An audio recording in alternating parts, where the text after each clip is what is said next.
Poor car rusting up. Malibu exhaust, Malibu floor plans.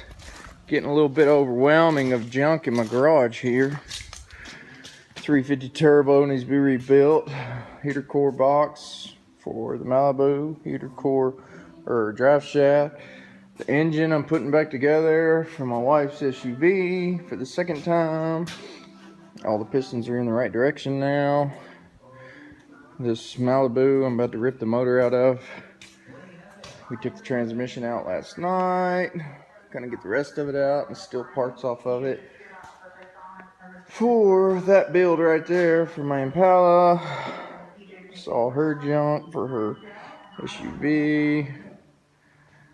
Just stuff everywhere. This block I'd stole stuff off of, but this head is just kind of junk. Some of these push rods are bent. And some of the studs, rocker arm studs, are trying to pull out of the head. They're spinning when they shouldn't be. So that 307 head's junk, so I'm gonna go with the 305 head and that. Got exhaust laying around, more engine parts over here, gaskets.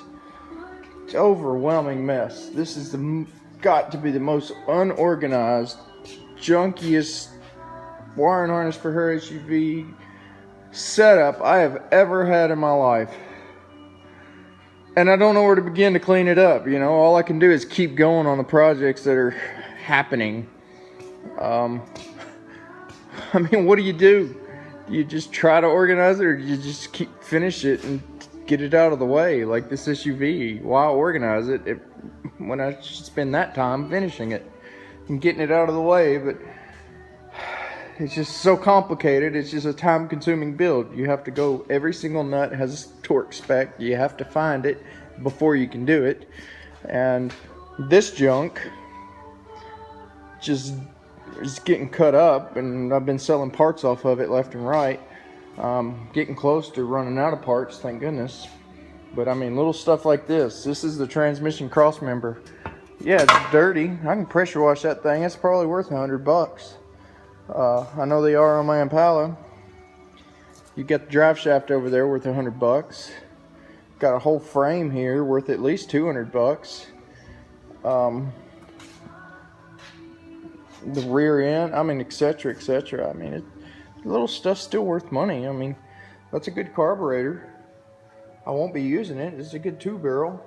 I'll be using my old junk one over here, my old Edelbrock off my truck. 4-barrel, that's a piece of junk, but you know, use what I got. That's what I'm gonna do. So I don't have to buy nothing, which I haven't been. I just have a lot of stuff where I'd bartered out with people on some jobs, and well, that's where I'm at. Have my little book right here helping me along the way, since this is not my forte at all. Give me a 4-cylinder all day long, and I can rip through one of those turbocharged EMS systems. It's no problem. But a simple V8, I just don't know. I've never done it. But after this, I will.